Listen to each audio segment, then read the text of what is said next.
Assalamualaikum warahmatullahi wabarakatuh. Apa kabar teman-teman hari ini? Semoga selalu dalam lindungan Allah ya.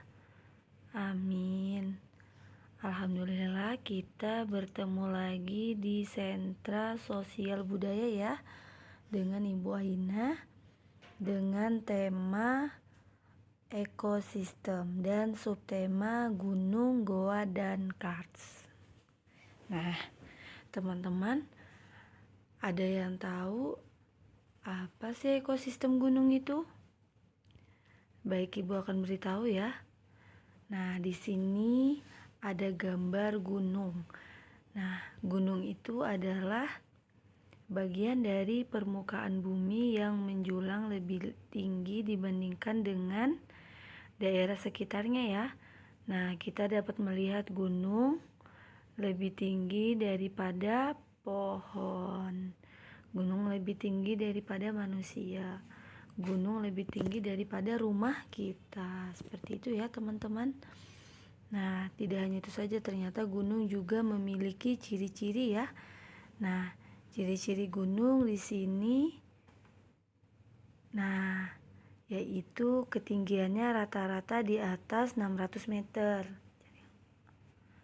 Yang kedua, lebih tinggi dari bukit, cenderung curam, membentuk kerucut, memiliki puncak. Nah, kemudian semakin ke puncak, suhu semakin rendah ya. Nah, ini adalah salah satu ciri-ciri gunung. Nah, kemudian gunung juga memiliki manfaat ya. Nah, manfaat gunung sendiri yang pertama di sini kita dapat melihat ya. Yang pertama, keindahan dari gunung bisa dimanfaatkan sebagai objek wisata. Nah, kemudian kita dapat melihat ya di sini gunung juga bermanfaat untuk abu vulkanik yang keluar dari dalam gunung di gunung berapi. Nah, itu akan membuat tanah menjadi subur ya. Nah, kemudian tidak hanya itu saja teman-teman, ternyata lahan di sekitar gunung akan menjadi subur. Nah, kemudian berfungsi sebagai pengatur iklim. Kemudian penyimpanan air ya. Nah, kemudian gunung yang terdapat di Indonesia dan luasannya. Kira-kira gunung apa saja ya yang terdapat di Indonesia dan luasannya? Nah, baik, Ibu akan beritahu ya. Yang pertama di sini ada Puncak Jaya dengan ketinggian 4.884 meter di atas permukaan laut ya. Nah, ini terdapat di Provinsi Papua. Nah, ini adalah salah satu contoh gambarnya ya teman-teman. Nah, kemudian tidak hanya itu saja, ternyata ada Gunung Kerincing dengan ketinggian 3.805 meter di atas permukaan laut ya. Nah, ini terdapat di Provinsi Jambi. Masya Allah ya teman-teman. Nah, kemudian juga terdapat Gunung Rinjani dengan ketinggian 3.762 meter di atas permukaan laut. Nah, ini lokasinya di Lombok, Nusa Tenggara Barat ya teman-teman. Nah, tidak hanya itu saja ya teman-teman, juga terdapat Gunung Semeru. Nah, gunung ini memiliki ketinggian 3.676 meter di atas permukaan laut ya. Ini terdapat di Provinsi Jawa Timur. Nah, tidak hanya itu saja teman-teman, juga terdapat Gunung Sanggar dengan ketinggian 3.564 meter di atas permukaan laut ya. Nah, ini bertempat di Lombok, Nusa Tenggara Barat. Masya Allah ya teman-teman. Nah, semoga teman-teman dapat mengetahui ya luasan gunung dan ketinggiannya. Nah, kemudian tidak hanya itu saja teman-teman, nama-nama gunung yang terdapat di Indonesia. Nah, yang pertama kita dapat melihat ya, yang pertama Gunung Asing. Gunung asing terdapat di Provinsi Kalimantan Tengah dan Provinsi Kalimantan Barat ya. Masya Allah ya. Nah, kemudian di sini juga ada Gunung Bawang, terdapat di Provinsi Kalimantan Barat. Nah, kemudian juga terdapat Gunung Kabah, Rejang Lebong, itu terdapat di Provinsi Bengkulu. Masya Allah ya, ini adalah nama-nama gunung dan lokasi yang terdapat di Indonesia. Begitu banyak sekali ciptaan Allah ya. Nah, kemudian di sini juga ada Gunung Merapi, juga dikenal sebagai Merapi atau berapi. Ini adalah gunung berapi yang terletak di Sumatera Barat. Masya Allah ya teman-teman. Nah, kemudian tidak hanya itu saja, ternyata juga terdapat Gunung Latimojong. Nah, gunung ini di Kabupaten Enrekang di Sulawesi Selatan. Ya, teman-teman. Nah, kemudian di sini juga terdapat Gunung Kelabat. Gunung Kelabat merupakan gunung tertinggi di Provinsi Sulawesi Utara. Nah, kemudian di sini juga terdapat Gunung Soputan. Gunung Soputan adalah gunung berapi yang terletak di Provinsi Sulawesi Utara. Masya Allah ya teman-teman. Nah, kemudian kita beranjak ke gunung yang sering dikunjungi oleh wisatawan di Indonesia. Kira-kira teman-teman ada yang tahu gunung yang sering dikunjungi oleh wisatawan di Indonesia? Ya benar. Yang pertama Gunung Rinjani. Gunung Rinjani sering dikunjungi dan termasuk tempat wisata terbaik di Asia Tenggara. Nah, lokasinya sendiri Gunung Rinjani di Pulau Lombok, Nusa Tenggara Barat ya. Nah, kita dapat melihat gambarnya ya teman-teman, begitu indah sekali ya. Nah, kemudian tidak hanya itu saja teman-teman, ternyata juga terdapat Gunung Bromo di Jawa Timur. Gunung ini terletak dan terkenal sekali dengan pemandangan yang menakjubkan. Terletak di Kabupaten Malang, Pasuruan, sampai Probolinggo. Masya Allah ya. Nah, tidak hanya itu saja teman-teman. Di Indonesia juga terdapat Gunung Semeru di Jawa Timur. Gunung terindah di Indonesia juga berhasil menjadi salah satu gunung yang paling ramai dikunjungi ya. Nah, ini terdapat di wilayah Kabupaten Malang dan Kabupaten Lumajang. Nah, kemudian juga terdapat Gunung Ijen di Jawa Timur. Gunung Ijen terletak dengan keindahan kawahnya ya. Nah, kita dapat melihat kawahnya ya teman-teman di gambar ini. Kawahnya begitu indah, Masya Allah ya. Ternyata di gunung juga terdapat kawah yang indah. Ini terdapat di Banyuwangi sampai Bondowoso. Nah, seperti itu ya teman-teman. Nah, kemudian ada juga Gunung Ijen di Jawa Timur. Gunung Ijen ini terkenal dengan kawahnya ya. Nah, tadi ini sudah Ibu bahas ya.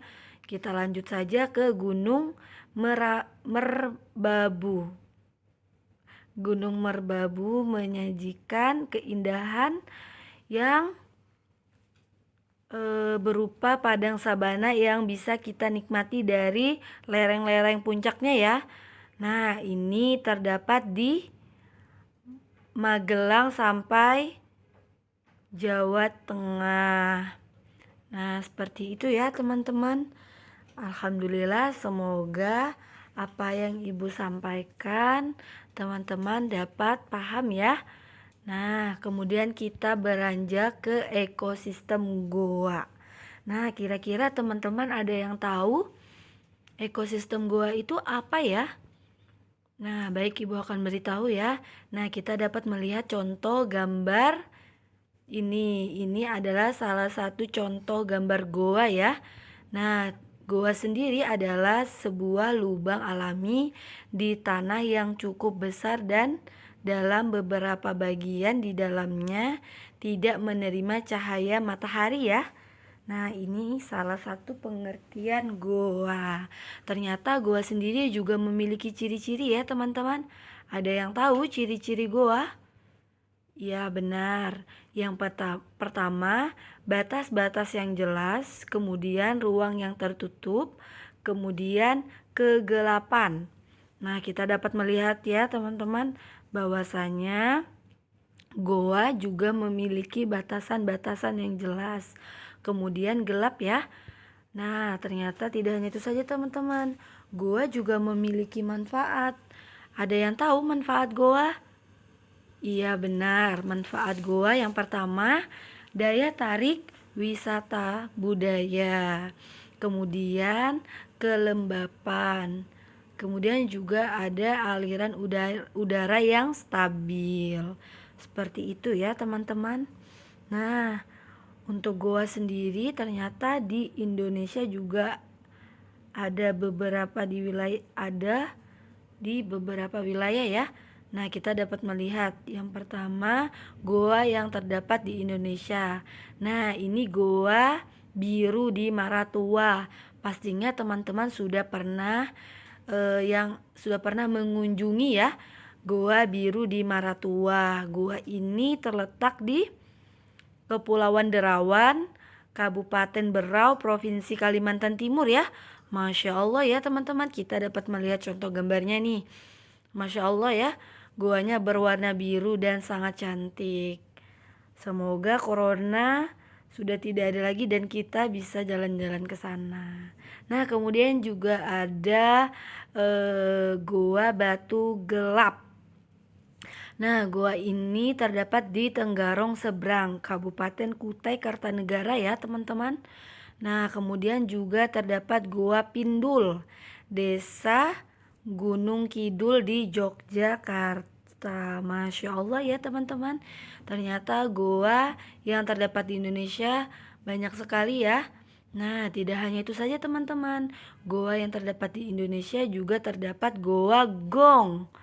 Nah, Goa Gong ya terletak di wilayah Salambomo, Punung, Kabupaten Pacitan di Jawa Timur. Masya Allah ya teman-teman, kita bisa melihat gambarnya saja sudah sangat bagus sekali ya. Apalagi kita dapat berkunjung ke sana langsung ya. Nah, tidak hanya itu saja teman-teman, ternyata juga terdapat Goa Petruk. Ini terdapat di Kecamatan Ayah, Kabupaten Kebumen. Terdapat di Provinsi Jawa Tengah ya. Masya Allah ya teman-teman. Nah, tidak hanya itu saja teman-teman. Ternyata juga terdapat Goa Barat. Terletak di wilayah Kabupaten Kebumen, Jawa Tengah. Masya Allah. Nah, kemudian juga terdapat Goa Maharani. Lokasinya di Jawa Timur. Objek wisatanya goa di Lamongan. Masya Allah tuh. Gambarnya saja sudah indah banget ya teman-teman. Nah, kemudian kita beranjak ke goa bawah laut. Masya Allah, ternyata goa juga terdapat di bawah laut ya. Dengan panorama yang mengagumkan yang terdapat di Indonesia. Ada yang tahu? Nah, benar. Yang pertama Goa Rangko. Goa Rangko merupakan sebuah goa besar yang bagian dasarnya bersisikan air laut yang biru nan jernih. Ini terdapat di Labuan Bajo dan NTB. Masya Allah ya. Nah, kemudian juga terdapat goa yang terletak di dalam tebing Hatupia. Nah, ini terdapat di Pulau Seram. Nah, ini ya teman-teman, kita dapat melihatnya ya. Nah, kemudian tidak hanya itu saja teman-teman. Ternyata juga terdapat Goa Hawang Kai Kecil. Goa ini bukan sembarangan goa ya, karena di bagian dasar terdapat perairan yang begitu bening dan berwarna kebiruan. Hanya dengan melihat saja kita sudah merasakan kesegarannya ya. Nah, Masya Allah terdapat di wilayah Maluku. Nah, gambarnya Masya Allah sekali ya teman-teman. Kemudian kita dapat melihat Goa Widi Biak terdapat di Pulau Wundi. Masya Allah. Nah, kemudian kita beranjak ke ekosistem Kars. Nah, ada yang tahu apa sih ekosistem Kars itu? Iya, benar. Ekosistem karst di sini adalah sebuah bentuk permukaan bumi yang pada umumnya dicirikan dengan adanya depresi tertutup atau juga disebut closed depression. Nah, di sini permukaannya seperti goa. Daerah ini dibentuk terutama oleh pelarutan batuan, kebanyakan batu gamping. Nah, seperti itu ya teman-teman. Nah, untuk kars sendiri itu juga memiliki ciri-ciri. Nah, ciri-ciri pertama di sini kita dapat melihat ya, itu bukit-bukit kecil, kemudian aliran sungai di bawah tanah, kemudian terdapat goa-goa. Nah, ini adalah salah satu ciri-ciri kars. Nah, kemudian kars juga memiliki manfaat ya. Yang pertama bisa digunakan sebagai daerah penyimpanan air bersih. Masya Allah ternyata ekosistem kars bisa menyimpan air bersih. Kemudian akan mencukupi kebutuhan air. Lalu yang ketiga, serta terdapat banyak cekungan di sekitarnya. Seperti itu ya teman-teman untuk manfaat kars sendiri. Nah, kemudian kita beranjak ke nama-nama kars yang terdapat di Indonesia. Yang pertama kita dapat melihat di sini, yang pertama Pegunungan Bukit Barisan. Nah, ini terletak di Lampung di Pulau Sumatera. Nah, kemudian juga terdapat Pegunungan Kapur Utara. Ini terdapat di Pulau Jawa, daerah Jawa Timur ya. Nah, kemudian tidak hanya itu saja teman-teman. Juga terdapat Pegunungan Sewener terletak di Pulau Kalimantan. Masya Allah ya. Nah, kemudian di sini juga terdapat nama-nama kars yang terdapat di Indonesia. Ada Papua Barat yang biasa disingkat Pabar. Pabar adalah Papua Barat. Nah, ini terletak di ujung barat Pulau Papua. Nah, seperti itu ya teman-teman. Nah, kemudian juga terdapat nama kars yang terdapat di Indonesia. Nah, di sini juga terdapat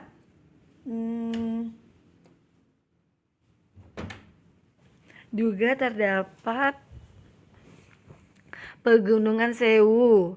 Nah, Pegunungan Sewu ini terletak di Jawa Tengah, Jawa Timur. Seperti itu ya teman-teman. Nah, kemudian tidak hanya itu saja teman-teman, ternyata juga ada yang namanya Goa Batu Hapu. Nah, goa kars yang menjadi objek wisata alam yang terletak di dekat Pasar Binuang. Nah, ini terdapat di Kalimantan Selatan ya. Nah, kita dapat melihat salah satu contohnya ya teman-teman.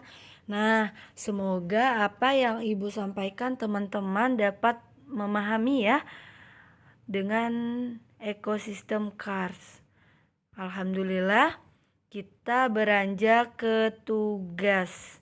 Nah, yang pertama teman-teman dapat membuat atau menggambarkan gunung, goa, dan kars. Kemudian diukir menggunakan benang. Nah, nanti Ibu akan memberikan contohnya ya. Nah, kemudian setelah teman-teman menggambarkan, pastikan bagian belakang teman-teman menuliskan nama, tanggal, sentra sosial budaya pekan 2 dengan tema ekosistem gunung, goa, dan karst. Nah, kemudian teman-teman sebutkan pengertian gunung, goa, dan karst. Kemudian sebutkan 2 nama-nama gunung yang sering dikunjungi di wisatawan. Nah, yang terdapat di Indonesia ya. Nah, kemudian sebutkan 2 nama-nama goa bawah laut yang terdapat di Indonesia. Nah, kemudian sebutkan 1 nama karst yang terdapat di Indonesia. Seperti itu ya, teman-teman. Alhamdulillah. Semangat mengerjakan ya, teman-teman. Terima kasih. Assalamualaikum warahmatullahi wabarakatuh. Semangat mengerjakan.